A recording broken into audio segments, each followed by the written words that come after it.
Quando pensamos em milhões de anos atrás, muito antes da história registrada, geralmente pensamos em dinossauros, certo? Esses grandões são legais, claro, mas a vida na Terra existia há bilhões de anos antes do primeiro dinossauro surgir. No entanto, era muito diferente do que você pode imaginar. Então, venha comigo em uma jornada selvagem desde os primeiros dias da Terra até o surgimento dos dinossauros. Como em quase tudo, é uma boa ideia começar pelo começo. Há cerca de 4,6 bilhões de anos, poeira e gás deixados pela formação do Sol se juntaram para criar rochas espaciais colossais, centenas de quilômetros de diâmetro. Estou simplificando bastante, mas essas rochas colidiram repetidamente e eventualmente se fundiram para criar a Terra, embora não uma Terra reconhecível para você ou para mim. Não, essa Terra primitiva era um mundo infernal de lava superaquecida, radioatividade e impactos regulares de asteroides. E isso foi assim por muito, muito tempo.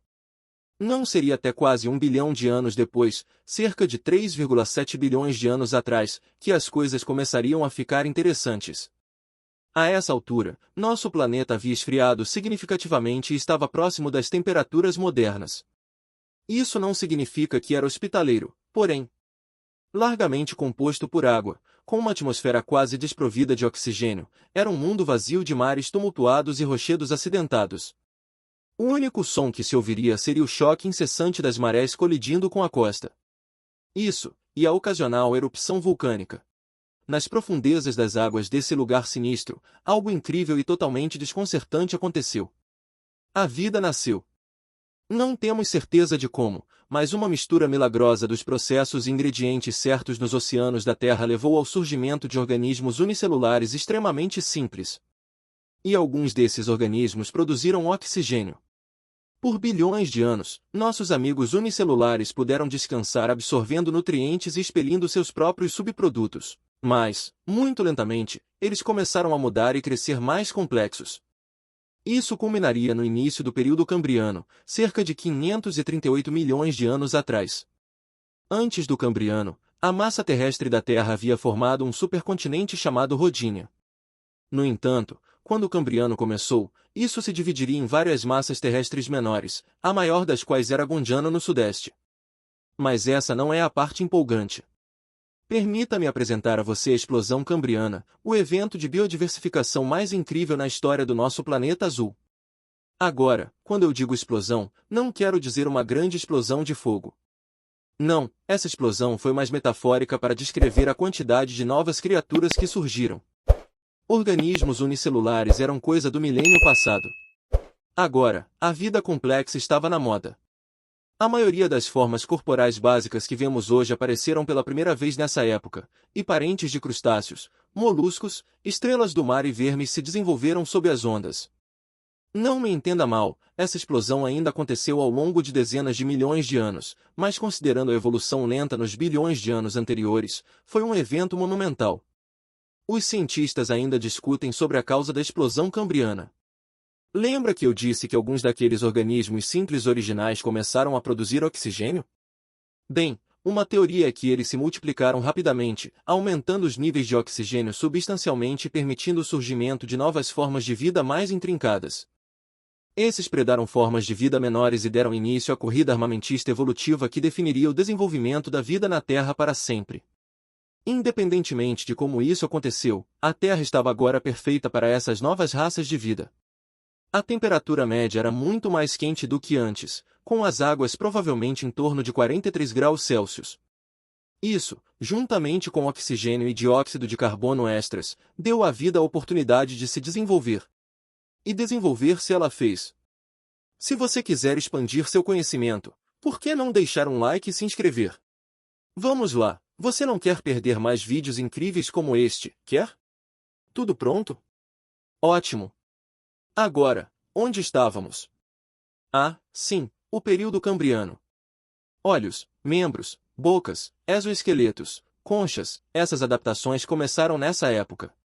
No entanto, muitos dos animais que exibiam essas melhorias ainda pareciam completamente alienígenas. Pegue os trilobitas.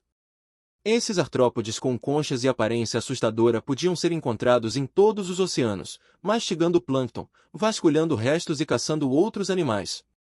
Você pode reconhecê-los pela abundância de fósseis que ainda existem hoje. De fato, os trilobitas foram alguns dos animais mais bem-sucedidos que já existiram, prosperando por centenas de milhões de anos. Mas eles não foram as únicas coisas que apareceram durante o Cambriano. Os primeiros peixes também surgiriam. Eles começaram como criaturas viscosas e sem mandíbulas, parecendo enguias. Crucialmente, isso marcou o momento em que os primeiros verdadeiros vertebrados evoluíram. Não que fossem exatamente impressionantes no início. Dillonodon era um bicho estranho que possuía uma espinha dorsal, apesar de parecer completamente sem espinha. Outros animais do Cambriano eram ainda mais estranhos, como o absolutamente esquisito Opabinia, um alimentador de fundo que parece ter sido desenhado por uma criança. Ou por mim, depois de algumas cervejas. Ele usaria aquele longo bico para pegar pequenos itens de presa e colocá-los diretamente em sua boca, algo que eu gostaria de ter para pegar batatas fritas de latas de Pringles. Mas com a dinâmica de predador e presa firmemente estabelecida, um animal precisava se destacar, ou nadar, acima dos demais. Este é o Anomalucaris, que significa camarão anômalo, e era o principal predador da época. Um pouco mais de um pé de comprimento, o que era enorme para a época, este camarão de pesadelo patrulhava os oceanos, devorando animais de corpo mole como vermes. Agora, com um predador incomparável à solta, os animais foram forçados a se adaptar ainda mais para sobreviver. A corrida armamentista evolutiva acabará de ser intensificada. Ou pelo menos, deveria ter sido. Veja, cerca de 485 milhões de anos atrás, quando parecia que tudo estava se encaixando e a vida avançava constantemente, o desastre atingiu. Ainda é um mistério o porquê, mas parece que uma queda dramática nos níveis de oxigênio, provavelmente causada por atividade vulcânica, levou a um evento de extinção em massa. Maldição! Nem tudo foi destruído. Algumas criaturas, como nossos velhos amigos trilobitas, continuaram a prosperar, mas o evento foi indiscutivelmente apocalíptico em escala. O período cambriano acabou oficialmente e o período ordoviciano estava prestes a começar. O Ordoviciano foi amplamente definido pelo Grande Evento de Biodiversificação Ordoviciana, também conhecido como GOB. Veja, ao longo de cerca de 30 milhões de anos, os continentes mudaram, os níveis do mar caíram e os níveis de oxigênio nos oceanos aumentaram novamente. Os continentes deslocados criaram novas ilhas, que geraram habitats segregados para as águas recentemente oxigenadas ao seu redor. Habitats que estavam prontos para serem conquistados. E a vida estava pronta para o desafio. Peixes protótipos continuaram a evoluir para formas cada vez mais semelhantes a peixes, embora ainda tivessem um longo caminho a percorrer antes de se tornarem algo como Nemo. Em outros lugares, surgiam criaturas ainda mais assustadoras. Conheça os euriptéridos ou escorpiões do mar. Alguém mais sente um calafrio ao ouvir isso? Esses artrópodes predadores não eram realmente escorpiões, mas são coloquialmente chamados assim por causa de suas longas caudas espinhosas, garras pegajosas e pelo fato de serem horripilantes. Sério, os primeiros pentecopterus podiam atingir comprimentos de mais de 1,7 metros. Adicione isso à lista de coisas que estou feliz por estarem mortas há muito tempo. Por mais assustadores que fossem, porém, não estavam no topo da cadeia alimentar. Essa honra vai para Cameroceras, um cefalópode predador relacionado aos polvos e lulas modernos. Cameroceras podia atingir impressionantes 7 metros de comprimento, incluindo a concha, e vasculhava as profundezas em busca de artrópodes como escorpiões do mar para devorar. Sim, o bico afiado de Cameroceras era mais do que forte o suficiente para triturar exoesqueletos e conchas, tornando-o o chefe supremo em um mundo cheio de aperitivos blindados. Mas a fauna não era a única coisa que estava mudando, a flora estava prestes a dominar o mundo. Algas primitivas existiam nos mares desde o Cambriano, mas não eram nada de especial. Isso, até que o Ordoviciano intensificasse as coisas. As algas evoluíram e se espalharam pela terra seca pela primeira vez como musgo. Bem, uma espécie de terra seca. Esses migrantes primitivos não tinham raízes e outras partes especializadas necessárias para reter água sem ajuda, então habitavam as bordas de corpos d'água onde era úmido. Apesar de começos tão humildes, isso foi o início da conquista da terra pela natureza. Principalmente porque as plantas começaram a absorver dióxido de carbono da atmosfera e liberar oxigênio nela. Uma jornada que levaria um dia à criação do Denis. O período Ordoviciano terminou por volta de 443 milhões de anos atrás com outra extinção em massa, desta vez causada por uma era do gelo. Não aquela. Na verdade, houve várias delas ao longo da história do nosso planeta. Cada uma foi absolutamente devastadora, e esta não foi exceção. Começando 460 milhões de anos atrás e persistindo pelos próximos 40 milhões de anos, geleiras envolveram o hemisfério sul, resfriando o mundo inteiro e prejudicando as populações de animais marinhos em todo o mundo. Embora todos os principais grupos de animais tenham sobrevivido, seus números foram drasticamente reduzidos, e muitas espécies importantes como cameroceiras não sobreviveram. De fato, cerca de 85% de todas as espécies de animais marinhos foram eliminadas. Interessantemente, alguns cientistas culpam este desastre pelo sucesso das novas plantas terrestres. Eles afirmam que o musgo absorveu tanto dióxido de carbono da atmosfera que teve um efeito de resfriamento no planeta, eventualmente causando a era do gelo. No entanto, isso aconteceu, uma coisa é certa, o Ordoviciano acabou e o Siluriano estava começando. 40 milhões de anos depois de se formar, o gelo finalmente se dissipou quando o CO2 voltou para a atmosfera. O derretimento do gelo fez com que os níveis do mar subissem e o clima se estabilizasse, permitindo que a vida se expandisse novamente. E com o cameroceiras desaparecido, os escorpiões do mar puderam subir ao cobiçado posto de predadores de topo. Florescendo mais do que nunca, eles se diversificaram e ficaram ainda mais assustadores. O carcinosoma, um euriptérido incomumente grande, cresceu até mais de 2 metros de comprimento. Caramba! Os peixes também continuaram a se adaptar. O primeiro peixe com mandíbulas móveis apareceu no período siluriano. Rapaz, agora estamos chegando a algum lugar. Ah, e os primeiros recifes de coral também surgiram. Estes formaram partes importantes de novos ecossistemas diversos e abrigaram os resistentes trilobitas e outras criaturas. Enquanto isso, a vida das plantas terrestres, que podem ou não ter acabado de extinguir a maioria das outras formas de vida no planeta, estava se fortalecendo. As plantas na Terra começaram a assumir formas muito mais complexas e reconhecíveis e evoluíram para organismos vasculares com caules que podiam absorver e reter água de forma autossuficiente. Essas plantas formariam a base para toda a flora moderna, e, com elas, veio a próxima onda de oxigenação para a atmosfera da Terra. Desta vez, em vez de mergulhar o mundo em uma era do gelo, aconteceu exatamente o oposto. O oxigênio adicional foi suficiente para sustentar a vida animal na Terra. Artrópodes começaram a sair dos oceanos, com os primeiros grupos provavelmente sendo miriápodes como centopeias e milípedes, e aracnídeos como escorpiões. Esses bichos assustadores podem ter inicialmente deixado a água para evitar predadores ou acessar novas fontes de alimento, mas a perspectiva de um novo ambiente para conquistar era tentadora demais para ignorar. Veja, a vida era super competitiva no oceano. A Terra, no entanto, era um novo playground cheio de oportunidades. Não que cada espécie que se aventurou imediatamente perdesse suas brânquias e aprendesse a respirar ar. Os escorpiões do Siluriano ainda tinham brânquias, mesmo depois de se moverem para a Terra e precisavam mantê-las úmidas para funcionar. Então, eles não se afastavam muito da água, pelo menos no início. O período siluriano terminou por volta de 419 milhões de anos atrás com alguns eventos de extinção relativamente menores, provavelmente causados pela mudança climática. Eu digo relativamente menores porque, ao contrário de outros, eles não trouxeram toda a vida na Terra de joelhos e ameaçaram tornar o planeta totalmente sem vida novamente. Eles não foram exatamente divertidos, porém. Independentemente, o período devoniano foi o que se seguiu, e seria o período mais influente da vida desde o Cambriano.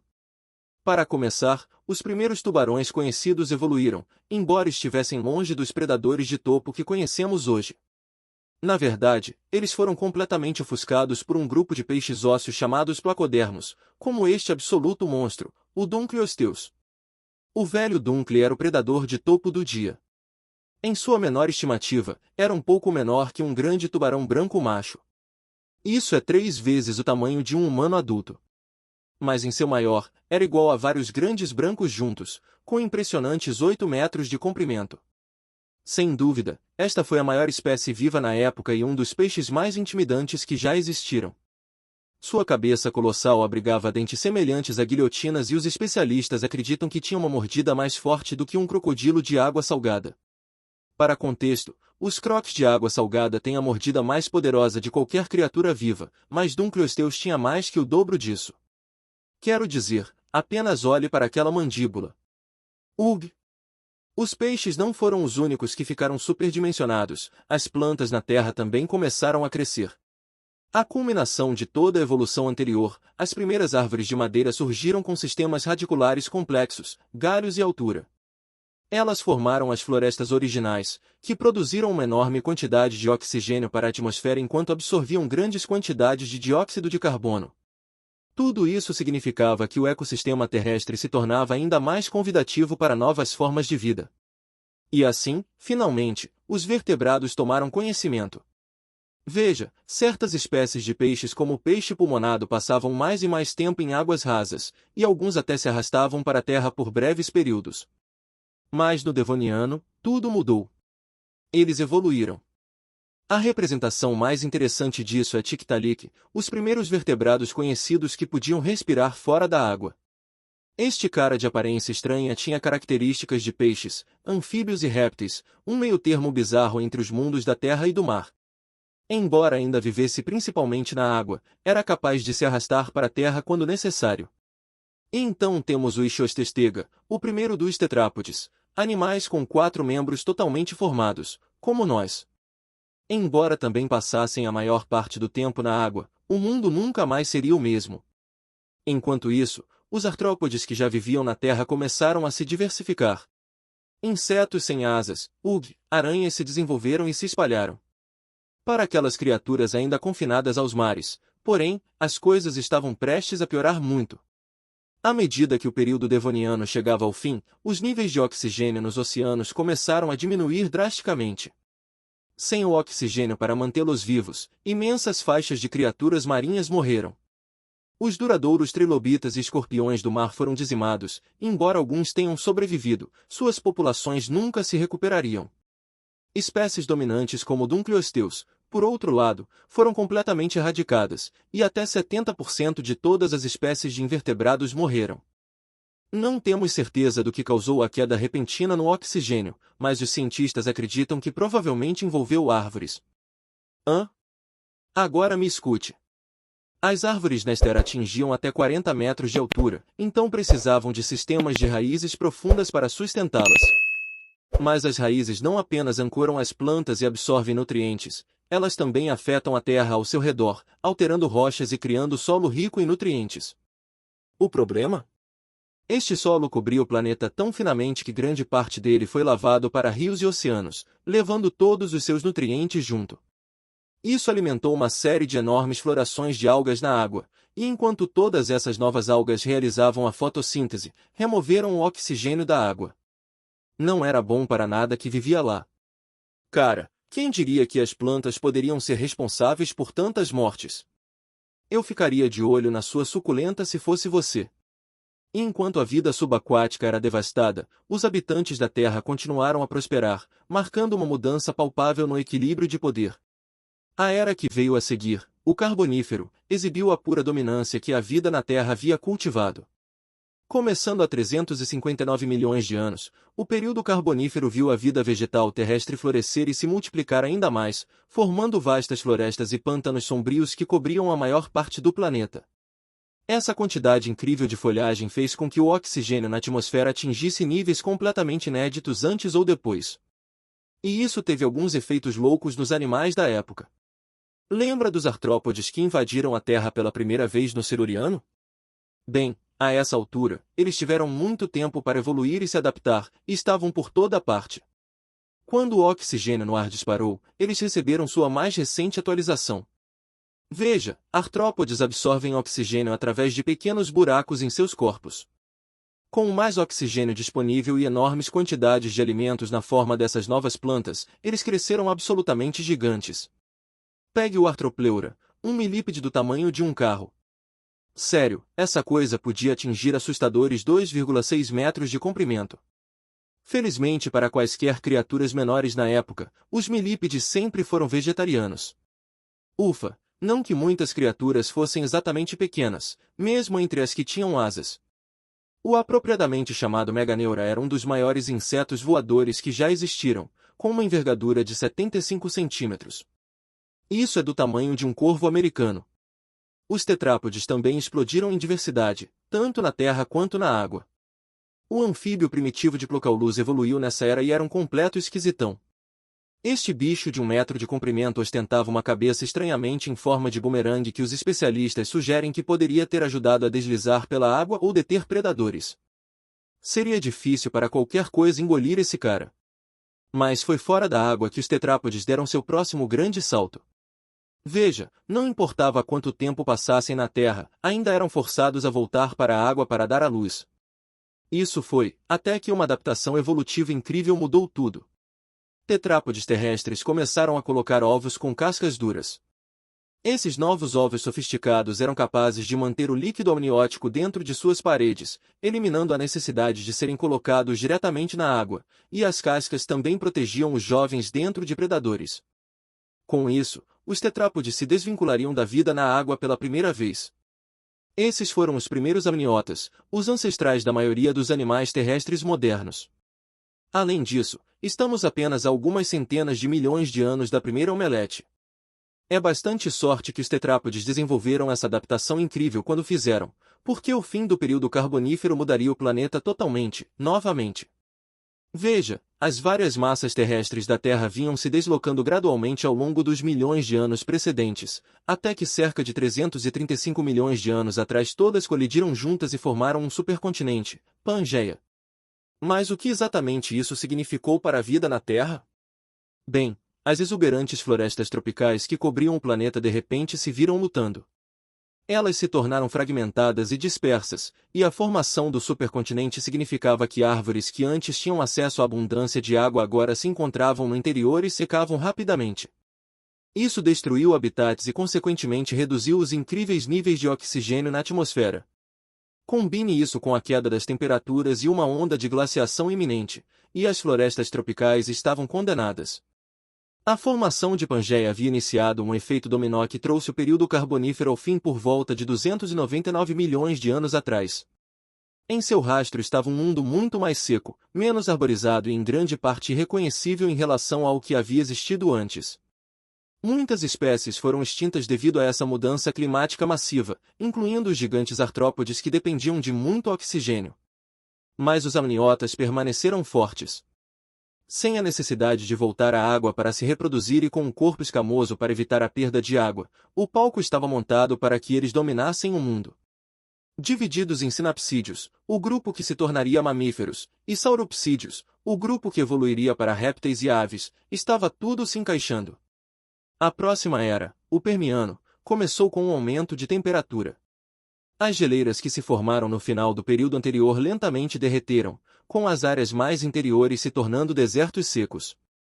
E o supercontinente só ficaria mais quente à medida que o período avançava. A vida era difícil, então os animais que prosperaram foram aqueles capazes de conservar a água de forma mais eficaz. Aqueles sinapsídeos e sauropsídeos que mencionei anteriormente se diversificaram e se espalharam por Pangeia, tornando-se os animais terrestres dominantes. Mas foram os sinapsídeos que realmente governaram o Permiano. Eles estavam lentamente, mas seguramente, evoluindo e se tornando mais semelhantes aos mamíferos.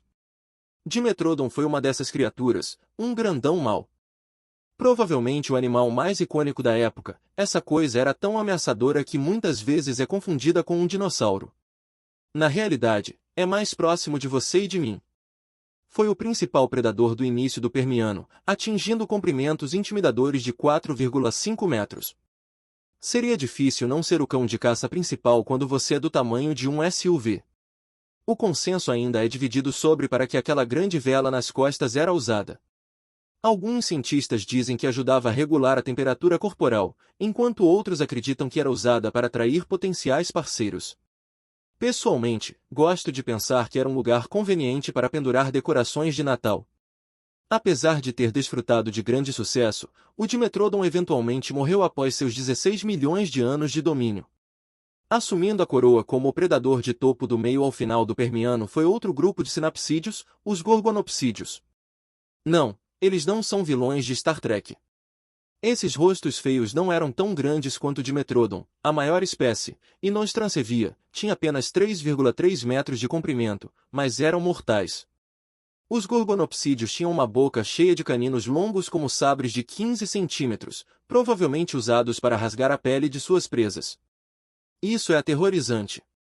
E eles teriam usado esses dentes contra animais como o lento e blindado Sauropside scutosaurus, herbívoros lentos que tinham que caminhar por quilômetros para encontrar escassa vegetação. Mas chega de Scutosaurus, o período Permiano também deu origem ao maior animal que já existiu. Você está pronto? Ok, deixe-me apresentar a você o Cotylorinchus. Caramba, apenas olhe para sua cabecinha minúscula. Nenhum pescoço naquele rapaz. Que adorável pequenino comedor de plantas. Mas não se apegue muito a ele.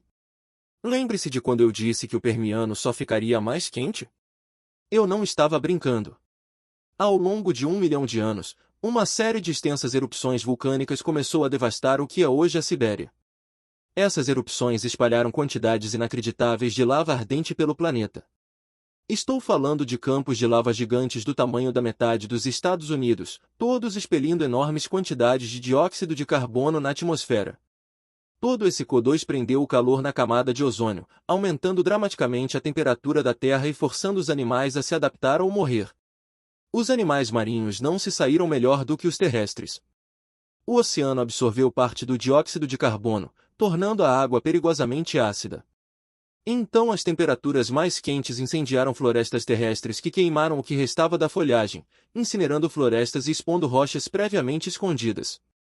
Estas se erodiram rapidamente e os nutrientes deixados para trás correram para o oceano, causando inadvertidamente uma explosão de vida. Oh, incrível! Eu estava começando a me preocupar. Então, as coisas mudaram completamente, certo? Bem, não. Na verdade, o número esmagador de novas formas de vida se revelou menos uma bênção e mais uma maldição. Eles absorveram o pouco oxigênio que restava no mar, sufocando qualquer criatura que havia sobrevivido ao ataque inicial. Oh, cara! No final do Permiano, cerca de 251 milhões de anos atrás, esse evento apocalíptico atingiu o auge. Desde então denominado a Grande Extinção, foi a extinção em massa mais devastadora que o mundo já viu, e o mais próximo que a vida chegou de desaparecer completamente.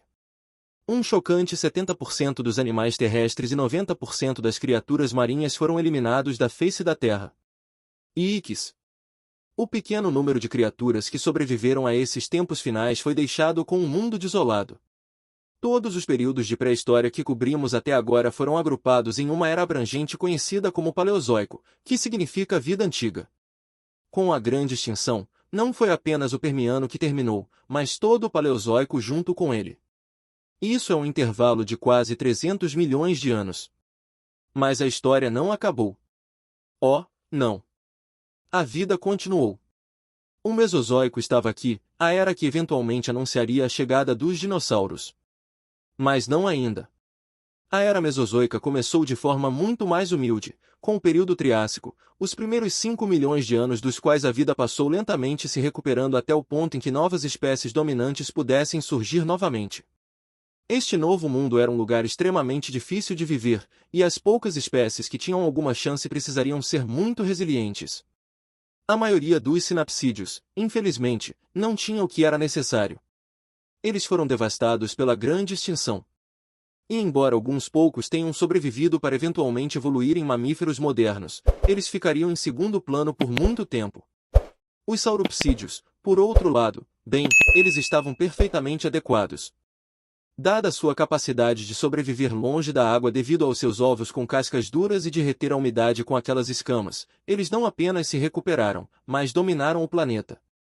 De fato, o Triássico viu os sauropsídeos se diversificarem e evoluírem em uma taxa rápida nunca vista antes. Alguns se aventuraram nos oceanos vazios, evoluindo para os primeiros répteis marinhos, como os ictiossauros, criaturas bizarras e aterrorizantes semelhantes a peixes que caçavam usando alguns dos maiores olhos do reino animal. Ao lado deles, os plesiosauros eventualmente patrulhariam os mares também. Essas criaturas igualmente bizarras tinham pescoços monumentalmente longos que poderiam ajudá-los a caçar de forma mais furtiva. Ambos os répteis marinhos prosperariam por centenas de milhões de anos. Outras criaturas, como o estranho drepanossauro, evoluíram para viver em árvores, possivelmente agindo de forma semelhante aos lêmures e bichos preguiça modernos e pendurando-se por suas caudas, como um ai-ai. Drepanossauro tinha uma garra super longa para vasculhar ninhos de insetos presos aos galhos das árvores. Então, sim, essa coisa era essencialmente um lagarto-macaco. Mas as árvores não eram a fronteira final para esses répteis recém-evoluídos. Oh, não. Alguns começaram a evoluir para o voo. Para começar, isso tomou a forma de alguns experimentos estranhos como o Charovipteryx.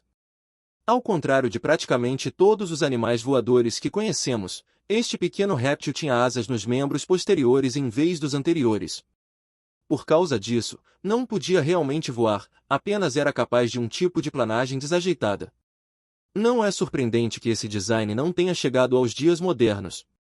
No final do Triássico, no entanto, essa característica evolutiva foi aperfeiçoada com os pterossauros. Ossos ocos e preenchidos de ar significavam que esses répteis voadores eram leves o suficiente para sustentar o voo, e suas asas se estendiam desde os antebraços, passando por seus corpos, até os tornozelos. Em outras palavras, esses bebês deixavam o Charovipteryx envergonhado. Mas agora que cobrimos o mar e o céu, vamos ao que realmente interessa. O que estava acontecendo na terra firme? Bem, com os sinapsídeos outrora dominantes em grande parte extintos, os sauropsídeos na Terra haviam evoluído para uma nova subclasse conhecida como arcossauros para tomar seu lugar. E eles foram super bem-sucedidos. Veja, os arcossauros tinham um sistema respiratório muito eficiente que lhes permitia sobreviver em condições mais severas. O oxigênio provavelmente estava em oferta limitada durante o Triássico devido à enorme quantidade de CO2 na atmosfera após a grande extinção. Então, esse sistema respiratório superior permitiu que os arcossauros se destacassem onde outras espécies não podiam. Mas isso não é tudo. Os arcossauros também fizeram um progresso rápido em direção aos membros eretos. Pode parecer uma coisa estúpida para se empolgar, mas lhes concedeu uma grande vantagem. Veja, tetrápodes com membros que se estendem para os lados, como os lagartos modernos, se movem flexionando seus corpos para os lados. Isso empurra o ar viciado de um pulmão para o outro, em vez de expeli-lo para dar lugar ao ar fresco, tornando impossível para eles respirarem e andarem ao mesmo tempo. Mas com membros eretos? Não há problema. Os arcossauros resolveram isso. Um membro particularmente formidável do grupo foi o horrível Postossuco, um monstro de 4,5 metros que reinou como o predador de topo. Esse terror com dentes parecia uma cruz entre um T-Rex e um crocodilo, uma combinação aterrorizante que ninguém precisava. Menos ainda as pobres criaturas que ele predava, que eram praticamente todas. Os especialistas acreditam que o Postossuco perseguia suas presas de 4, mas quando suficientemente próximo, poderia ter se levantado nas patas traseiras para morder o pescoço ou a coluna delas. Ugh! Obrigado, especialistas, vocês só tornaram essa coisa ainda mais assustadora. Na verdade, era tão temível que quando os dinossauros finalmente entraram em cena, o Postossuco manteve firmemente sua posição. Espere, o que foi que eu acabei de dizer? Dinossauros? Oh, sim, os arcossauros conquistaram o mundo, mas no meio do Triássico, houve mais um avanço que virou o planeta de cabeça para baixo. Lá nos desertos, apareceram algumas raças aparentemente desinteressantes de arcossauros. Desinteressantes, no entanto, elas não eram. Estes foram os primeiros dinossauros. Com todas as vantagens de seus irmãos, bem como uma taxa de reprodução incrivelmente rápida, eles estavam prontos para conquistar o globo e inaugurar uma nova era. Mas isso é para um vídeo diferente, certo? Caramba, isso foi um monte de história, hein? O que você achou mais interessante? Por hoje é só. Se inscreva em nosso canal e ative as notificações para ser lembrado quando postarmos vídeos novos. Te vejo na próxima!